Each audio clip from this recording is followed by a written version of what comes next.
Hello everyone, नमस्कार। मैं रक्षित गुजर स्वागत करता हूं आप सभी का अक्षवाट के यूट्यूब चैनल पर। आज की वीडियो में हम कंटिन्यू करेंगे इकोनॉमिक्स क्लास 12 का हमारा चैप्टर नंबर 5 जो है मुद्रा यानी कि मनी।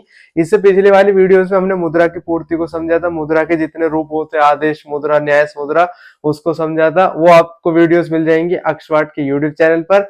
आज की वीडियो में हम समझने वाले हैं कि जो मुद्रा की पूर्ति है उसका माप कैसे कैसे किया जाता है, यानी कि मेजर्स कौन कौन से होते हैं मनी सप्लाई के। तो स्टार्ट करते हैं।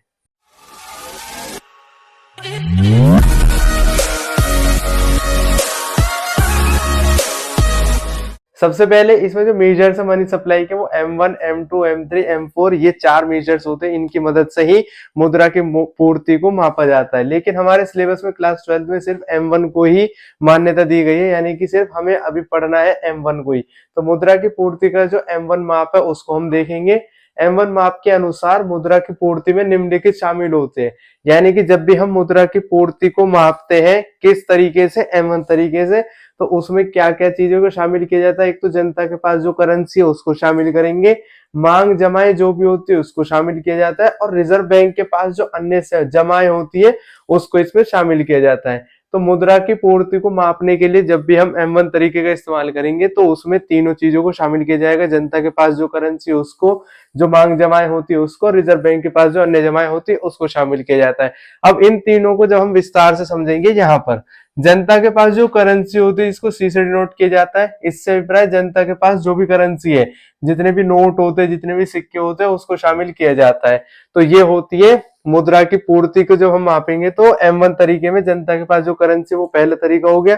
नेक्स्ट है मांग जमाए, यानी कि डिमांड डिपॉजिट जो होती है। अब मांग जमाए का मतलब क्या होता है, जनता के पास जो एक्स्ट्रा पैसा होता है उसको वो बैंक में जाके जमा कर देते हैं। तो जनता का वो पैसा जो बैंक में जमा रहता है और उसे मांग के निकाल सकते हैं, तो वो मांग जमाए कहलाता है। तो मांग जमा का मतलब ये होता है, जैसे हमारे पास में जो एक्स्ट्रा पैसा होता है हम उसको बैंक में जाके जमा कर देते, और जब भी हमें नीड होती है तो हम उस पैसे को निकाल लेते, या तो हम चेक देते सेल्फ का, उससे हम उस पैसे को निकाल लेते हैं। तो जो पैसा एक टाइम के हम निकाल सकते हैं, यानी कि इसको मांग के निकाला जा सकता है, तो हमारी जमाएं होती है जिसको हम मांग के निकाल सकते हैं, तो वो मांग जमाएं होती है। तो इसको भी हम मुद्रा की पूर्ति में शामिल करेंगे, M1 तरीके में शामिल करेंगे मांग जमाओं को। अब नेक्स्ट पे आ जाता है अन्य जमाएं, जिसको बोलते हैं अदर डिपॉजिट। आरबीआई के पास में सार्वजनिक वित्तीय संस्थाओं की जो मांग जमाएं होती है, यानी कि कुछ सार्वजनिक वित्तीय संस्थाएं होती है जैसे कि नाबार्ड है।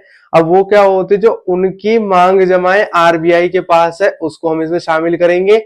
आरबीआई के पास जो विदेशी बैंक और विदेशी सरकार की मांग जमाएं होती है उसको हम इसमें शामिल करेंगे। और अंतरराष्ट्रीय जो वित्तीय संस्थाएं होती है जैसे कि IMF है, इसके अलावा वर्ल्ड बैंक है, जो इनका पैसा होता है आरबीआई के पास में, जो इनकी मांग जमाएं होती है आरबीआई के पास में, उसको हम इसमें शामिल करेंगे अन्य जमाओं में, यानी कि अदर डिपॉजिट में।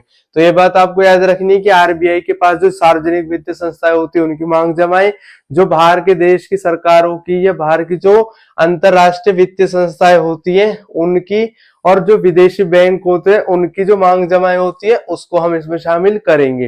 तो ये बात आपको याद रखनी है। इसके अलावा अन्य जमाओं में जो चीज शामिल नहीं की जाती वो देश की सरकार की आरबीआई के पास जो जमाएं होती है उसको इसमें शामिल नहीं किया जाता, और जो देश के बैंकों की आरबीआई के पास जमाएं होती है उसको इसमें शामिल नहीं किया जाता।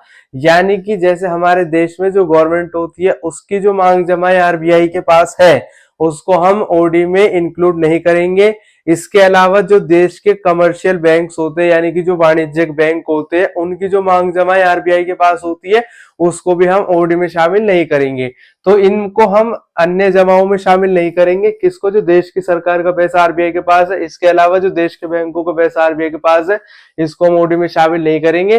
किन किन को शामिल करेंगे पॉइंट्स मैंने यहाँ पर लिख दिए। तो यहाँ पर हमारी वीडियो हो जाती है कंप्लीट। अब हम मिलेंगे अपनी नेक्स्ट वीडियोस में, जो इससे रिलेटेड क्लास 12 की इकोनॉमिक्स की और भी ज्यादा वीडियोस है, जो chapter first, second, third, fourth की है। इसके अलावा जो क्लास 12 की इंग्लिश की वीडियोस है वो भी आपको मिल जाएंगी अक्षवाट के यूट्यूब चैनल पर। इसी तरह की नई वीडियोस के लिए चैनल को कर दो सब्सक्राइब। अब हम मिलेंगे अपनी नेक्स्ट वीडियोस में, तब तक के लिए खुश रहे, स्वस्थ रहे और जुड़े रहे अक्षवाट के साथ। जय हिंद, जय भारत।